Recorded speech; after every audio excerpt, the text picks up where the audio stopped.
Shane, firstly congratulations on your incredible achievement this year, taking a clean sweep of the NT's premier Barramundi tournaments.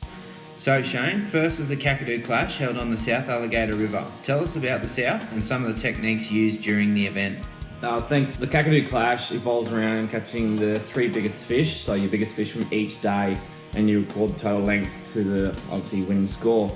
You don't need numbers, you just need 1 fish a day, so obviously find the big girls. The aim of the clash is to target big barramundi. Was the plan to head down to the mouth to target only big fish, or was it to start up on the floodplain and get a scoring fish before heading towards the mouth? Yeah, it's always good to get a fish on the board straight up just to take off the stress, because there's nothing worse than going through the day without landing a fish on the boat. But with the tides being neap tides, generally you want to push further towards the mouth where the big fish will go because they'll follow the bait. But of course, we found some back at his mid-river where we would start the morning till about midday, and we're putting good scores on the board and then heading down towards the mouth to fish the prime tide for the bigger fish. So you had a completely different team for the Nats, and the river was still settling down from a record wet season.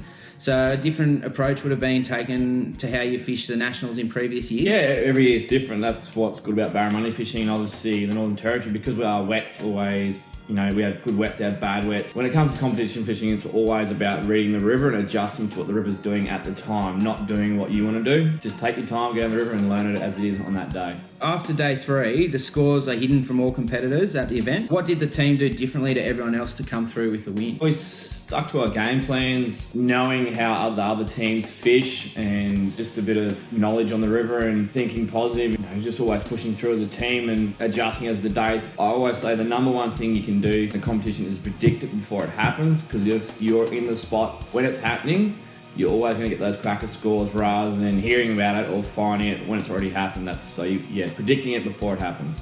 Finally, the Barra Classic held back on the Daly River a few weeks later. Obviously, the pressure is on, already having won the first 2 tournaments. Had the river changed a great deal, or did you have to change your techniques to adjust to the river? The Classic was slightly different, being building tides, where the Nationals was more neaper tides. We had a chance to target the big fish, is what I love to do. So the first few days was obviously small fish, putting numbers on the board. Day 3, 4 and 5, we found a school of big barramundi and just worked on throwing large soft plastics for hours.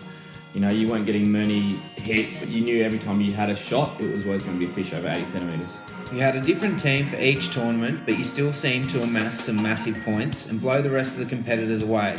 How important is fishing with good teammates in these competitions? Good teammates is everything. That's why when my man couldn't make it, I only had a few selected friends that I could actually ring and call, because you're in the same boat for a long time, so you need to know each other, you need to be able to get along with each other, and knowing how you work. You need to be one well-oiled machine. Obviously, it produces more fish landed in the boat, which is more points. Knowing each other and how you fish and how to operate a vessel and fish together it's a big, massive thing. Okay, so these tournaments are held in hot, steamy conditions just after the top end of wet season. How important is it to wear soft, cool, high UPF sun protective gear? That's a big thing. You're in the environment, you're outside. Northern Territory is known for the humidity and hot climates, so Bigfish gear, it's highest quality manufactured, it's got better protection, Australian-made products. If you want good gear and you need to be outside, Bigfish gear is the way to go.